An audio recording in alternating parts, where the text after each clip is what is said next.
Welcome to Sasi media. மக்களே, wake up சாங்கில் ஒரு குழு கொடுத்துருக்காங்க. இன்றைக்கி யாரை அனுப்ப போகிறோம் அப்படிங்கிறத வாரம் நம்ம பார்ப்போம் இல்லையா? இந்த வாரம் அந்த மாதிரி ஒரு பாட்டு போட்டிருக்காங்க. அதுக்கப்புறம் இன்னும் ஒரு சோஷியல் மீடியாவில் நேற்று அந்த நைட்டு எபிசோடுக்கு அப்புறம் பார்வதியை ஆதரிக்கிற பல யூடியூப் சேனல்கள் அவங்களுக்கு எதிராக திரும்பிட்டாங்க. அதுக்கு காரணம் அவங்க பேசிக்கிட்ட அந்த நாய் குலைச்ச அந்த ஒரு சம்பவம். ஏன்னா அது ரொம்ப ஒரு அதிர்வலையை ஏற்படுத்திருச்சு அப்படிங்கிறது தான். அதை நிறைய முக்கால்வாசி பேர் 90% பேர் எதுக்கு ஆரம்பிச்சிட்டாங்க அப்படிங்கிறது தான். ஒரு 10% தான் அவங்கள வந்து ஆதரிச்சுக்கிட்டு இருக்காங்க. இதெல்லாம் சகஜம் அப்படிங்கிற மாதிரி அதோடைய உண்மைத்தன்மை என்ன, இப்படி எல்லாத்தையுமே நம்ம பார்த்துடலாம். வழக்கமாக வேக்கப் சாங்காக அடுத்த பார்த்துருவோம். அது யாரை குறிக்குது அப்படிங்குது. இவங்க நேற்று நைட்டு நான் ரிஸ்கே வந்தாலும் பரவாயில்லன்னு தான் அந்த வீடியோ கிளிப் போட்டேன். ஏன்னா அது போடுறது ரொம்ப ரிஸ்க்கு மக்களே. நான் நேற்று நைட்டு வந்து என்ன ஆச்சு அப்படின்னா 5 மணிக்கெலாம் வீடியோ ரெடி பண்ணி போட்டுட்டேன். ஆனால் அப்லோட் ஆகாமல் அது பாட்டுக்கு நின்றுக்கிட்டே இருக்குது. அதாவது ஒரு 2 மணி நேரம் நின்றுடுச்சு. அதுக்கப்புறம் அதை திரும்ப டெலீட் பண்ணிட்டு 7 மணிக்கு திரும்ப ஒரு முயற்சி பண்ணி பார்க்கலாமேன்னு தான் போட்டேன். ஏன்னா நிறைய பேர் வந்து சொல்கிறாங்கல்ல, நீங்கள் வந்து அவங்க இப்போ வாழ்க்கையை கெடுத்துட்டீங்க, ரொம்ப தப்பாக பேசிட்டீங்க, நம்மள சொன்னாங்களா, அந்த ஒரு குற்ற உணர்வு எனக்கு இருக்குள்ள, நம்ம தப்பாக பேசிட்டோமோன்னு அதான் தூக்கி போட்டு விட்டது. அது நான் வந்து தப்பாக எதுவும் போடல, அவங்க பேசினதை தான் காமிச்சிருக்கேன், அவ்வளோதான். அதுவும் ஒரு 20 நிமிஷம் அவன் பேசின விஷயத்த நான் ஒரு 8 செகண்டில் தான் போட்டிருக்கேன். அப்போ அதுக்குள்ளே எவ்வளோ விஷயம் அவங்க பேசியிருப்பாங்க. லிஸ்ட்டு போடுறாங்க மக்களே. இது எவ்வளோ கேவலம். ஒருத்தவங்க வந்து கமெண்ட் செக்ஷனில் வந்து சொல்கிறாங்க, அதெல்லாம் நார்மல் ஆகிடுச்சிங்க. அதாவது இங்கிலீஷ்லலாம் பிக் பிரதர்லாம் வந்து அதெல்லாம் ஈஸியாக இருக்குது அப்படிங்கிற மாதிரி சொல்கிறாங்க. அது இங்கே கிடையாது, ஓகேவா? கமலஹாசன் சொல்லுவார், தமிழ்நாட்டுக்குன்னு ஒன்று இருக்குது, அதை அந்த ஷோவோட கம்பேர் பண்ணாதீங்க, இங்கே என்ன இருக்கோ அதுதான் அப்படின்னு, ஓகேவா? அதே கமலஹாசன் இருந்திருந்தானா கைட்டி அடிச்சிருப்பாப்புல. அதாவது கமலஹாசன் இது சப்போர்ட் பண்ணுற ஆள் தான் படத்தில். ஆனால் இந்த பிக் பாஸில் சப்போர்ட் பண்ண மாட்டார். 2 தடவை நடந்திருக்கு. ஒரு தடவை வந்து ஃபஸ்ட்டு சீசனில் ஓவியா போட்டு அடித்தாரா இல்லையா? மக்கள் முன்னாடியே சொன்னார், அவங்க வாயாலே ஒத்துக்க வச்சார். அடுத்தது மகத் வான் பண்ணி தான் விட்டார், ஓகேங்களா? வான் பண்ணி விட்டார். இவர் வந்து விஜய் சேதுபதி அதுக்கெலாம் லாய்க்கு இல்லை அப்படிங்கிறது தெரிஞ்சு போச்சு. ஏன் இது வந்து இந்த பிக் பாஸ் நம்ம எதுக்கு பார்க்குறோம்? இதுக்காக தான் பார்க்குறோமா?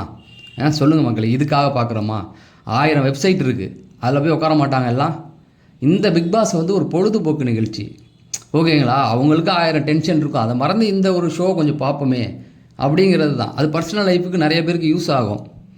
அப்படிப்பட்ட ஒரு நிகழ்ச்சியை நீ பேசிட்டு, ஆமாம் நாங்கள் பண்ணோம் தான், அதில் என்ன தப்பு இருக்குது, நாங்களாம் வந்து குழந்தைங்க கிடையாது. ஆனால் நீங்கள் குழந்தைங்க கிடையாது, இந்த ஷோவை பார்க்குற நிறைய குழந்தைகள் இருக்காங்கல்ல. இதில் ஒன்று, இது வந்து தப்பே கிடையாதுன்ற எப்படி தப்பு இல்லைன்னு சொல்லுவேன்? அக்ரிமெண்ட்டுக்கு முன்னாடியே அந்த இன்டர்வியூ வைப்பாங்கல்ல, அப்போயே கேள்வி இது தான் கேட்பாங்க, 100 நாள் உங்களால் கண்ட்ரோல் பண்ணி இருக்க முடியுமான்னு. அதுதான் இங்கே ரொம்ப முக்கியம். எல்லா பிக் பாஸ்லையும் கேட்பாங்க, ஏன்னா அது ரொம்ப முக்கியம். ஆண் பெண் இங்கே ஒரு இடத்துல இருக்காங்க, மக்கள் பார்த்துக்கிட்டு இருக்காங்க, ஏதோ ஒரு இடத்துல உன்னால் கண்ட்ரோல் பண்ண முடியுமான்றது கேள்வி. அது அப்புறம் அக்ரிமெண்ட்லேயும் கொண்டு வந்துடுவாங்க. அதுவே வந்து அக்ரிமெண்ட்டுடைய விதிமீறல், ஓகேங்களா? நீங்கள் வந்து வைலன்ஸை விடுங்க, இதுவே விதிமீறல். அடுத்தது வந்து மைக்கை கட்டினா அதுவும் விதிமுறைகள் தான் உள்ளே தான் வருது. மைக்கு இல்லாமல் அங்கே பேசவே கூடாது. அப்போ எவ்வளோ இதை தொடர்ந்து பேசிட்டு பண்ணுறதெல்லாம் பண்ணிவிட்டு நீயே போய் அவங்க சேண்ட்ராட்ட சொல்லுவ. ஏன் எப்படி சொல்லுவ நீ? முதல்ல உன் பர்சனலை ஏன் இப்போ சொல்கிற? அது பிக் பாஸ் வீடு தானே. அவங்க பேசுனதில் என்ன தப்பு இருக்குது? அந்த வார்த்தையை காமாருதீன் அப்படின்னு அவங்க சொல்லக்கூடாதுன்னு எப்படா சொல்லுவீங்க நீங்கள்? அவன் அப்படி பண்ணல. முத்தம் எதுக்கு கீழே வருது? காமத்துக்கு கீழே தானே வருது. அப்போ அவங்க பேசுனது என்ன தப்பு இருக்கு? அவனுக்கு அந்த பேர் வச்சதில் என்ன தப்பு? அவன் அலைஞ்சிக்கிட்டு தானே இருக்கான். ஒரு அக்ரிமெண்ட் போட்டு எல்லாரும் பார்க்குற, எல்லா இடத்துலையும் கேமரா இருக்கிற ஒரு ஷோவில் இதை பண்ணால் அவங்க அதுக்காக அலையிறாங்கன்னு தானே அர்த்தம். அப்போ தப்பு கிடையாது, அவங்க கரெக்டாக தானே பேசியிருக்காங்க. அதை வந்து இங்கே முட்டு கொடுத்து இதெல்லாம் இங்கே பண்ணாதீங்க, வெளியில் போய் பண்ணிக்கிங்க, அவ்வளோதான். வெளியில் போய் எங்கே பிடிக்குதோ அதை போய் பாருங்கள். அங்கெல்லாம் ஓப்பனாகவே தான் போடுறாங்களே, போய் பார்த்துக்க உட்காந்து. அதை பற்றி ரொம்பவும் பேச வேண்டாம். ஏன்னா 1000 தான் இருந்தாலும் நம்ம வந்து ரொம்ப டீப்பாக போகக்கூடாது. பெண்கள்லாம் நிறைய பேர் பார்ப்பீங்க, அதனால் இதை விட்டுடுவேன். இதுக்கப்புறம் இதை பற்றி நான் பேச போகிறது கிடையாது. என்னை பொறுத்த வரைக்கும் யார் வெளியில் போகணும் அப்படிங்கும்போது எல்லாருக்குமே வந்து ஒரே ஆப்ஷன் தான். அதாவது 95% பேர், இப்போ 95% பேர் சொல்லிட்டாங்க மக்களே. இதில் அஃபிஷியல் ஓட்டில் ஒரு பெரிய மாற்றம் நடந்திருக்கு. அதாவது பார்வதி கமருதீன், அந்த பார்வதி 3வது இடத்துல இருந்தாங்கள்ல, அந்த 3வது இடத்துக்கு இப்போ சபரி வந்துட்டார். ஃபஸ்ட்டு கானா வினோத் தான், மாற்றமே கிடையாது. 2வது திவ்யா, அதுலேயும் மாற்றம் கிடையாது. 3வது பார்வதி இருந்தாங்க, இப்போ அங்கே சபரி வந்துட்டார். ஸோ மக்கள் சப்போர்ட்டை கொடுத்துக்கிட்டு தான் இருக்காங்க எல்லாருமே. எல்லா ரிவ்யூவும் நான் போய் பார்த்துட்டேன். எல்லாருமே வந்து அவர் ஆதரிச்சுக்கிட்டு தான் இருக்காங்க. எல்லாருடைய பாராட்டும் அவருக்கு கிடச்சிக்கிட்டு இருக்கு. நான் தான் சொல்கிறேன்ல, இந்த வாரமே அவர் ஜெயிச்சிட்டாரு அப்படிங்கிறது தான். அதுக்கு மேலே சொல்கிறதுக்கு எனக்கு வார்த்தைகள் கிடையாது. சரி, இதை விட்டுட்டு அடுத்ததுக்கு போவோம். யார் போகணுன்றது எல்லாருமே நினைக்கிறது வந்து அவங்க 2 பேர் தான். அவங்க போய் தான் ஆகணும் அப்படிங்கிறதுல வந்து எல்லாருமே தெளிவாக இருக்காங்க. விஜய் சேதுபதி இன்றைக்கி என்ன நிலைப்பாடு எடுக்க போகிறாரு, அவரை போட்டு கிளின்னு கிழிச்சு எடுத்துருவாங்க. இப்போ மதுரை ஜில்லா மச்சந்தாண்டி அப்படிங்கிறது திருவிளையாடல் படத்தில் தனுஷோடைய இது. இந்த பாட்டு, அந்த படம் என்ன சொல்லும் அப்படின்னு பார்த்தீங்கன்னா, 2 லவர்ஸ் இருப்பாங்க. தனுஷ், இவங்க ஸ்ரேயான்னு தான் நினைக்கிறேன். அதுக்கப்புறமேட்டுக்கு வந்து அதில் வந்து தனுஷ் வந்து முன்னுக்கு முன் முறமாக தான் இருப்பார். ஏமாத்துக்கார மாதிரியே இருப்பார். அவங்கள்ட்டே பணம் வாங்கி அவங்களே இது பண்ணி அப்புறம் சண்டை போடுவார். அப்புறம் வருவாங்க. கடைசியில் கிளைமேக்ஸில் தான் ஒன்று சேருவாங்க.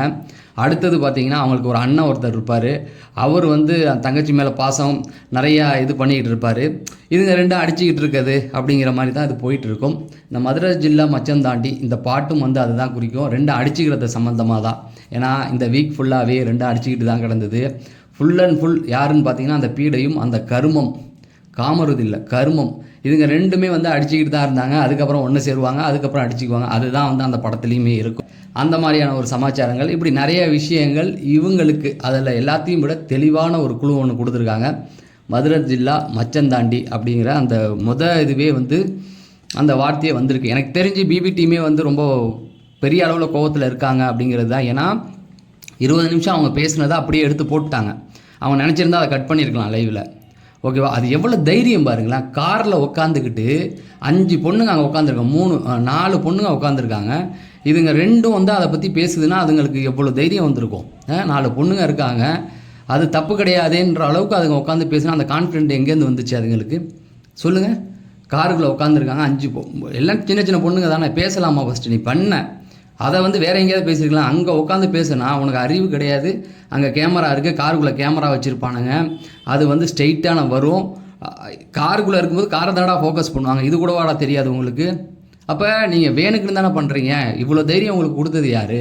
அப்போ என்னென்னா சேனலில் டைரக்டர் நமக்கு தெரிஞ்சவர் தான், நம்மளை ஒன்றும் பண்ணிட மாட்டாங்க, வெட்டி கட்டி தூக்கி போட்டாங்கல்ல, அந்த மாதிரி இதை பண்ணிடுவானுங்கன்னு எவ்வளோ முட்டு கொடுத்தானுங்க தெரியுமா? வெளியில் அவ்வளோ முட்டு கொடுத்தானுங்க நிறைய பேர். நம்ம எவ்வளோ சொன்னோம் தெளிவாக. அதுக்கு என்ன சொல்கிறோன்னா, அவங்க இங்கேருந்து வராங்க, அவங்க அங்கேருந்து வராங்க. நான் தெளிவாக அந்த வீடியோ சொல்லியிருப்பேன். அதாவது முதல்ல ஸ்மோக்கிங் ஏரியா போயிருப்பாங்க, போயிட்டு அதுக்கப்புறமேட்டுக்கு வருவாங்க, வந்துட்டு தான் அதுக்கப்புறம் உள்ளே போகிறது. அடுத்த நாள் வந்து ஒரு ட்ராமா, என்னால் முடியல, நான் போகிறேன் பிக் பாஸ், என்னால் முடியல, இவ்வளோ இவ்வளோவும் பண்ணிவிட்டு அதை வந்து நடுவீட்டில் உட்காந்து நீ பேசுவியா? உனக்கெல்லாம் யார் இந்த தைரியத்தை கொடுத்தான்னு தெரில. இதில் மதுரை பேரை வந்து கெடுத்து தொலையாத அப்படிங்கிறத எனக்கும் தோணுச்சு. அவன் பேரெல்லாம் இழுக்கவே கூடாது.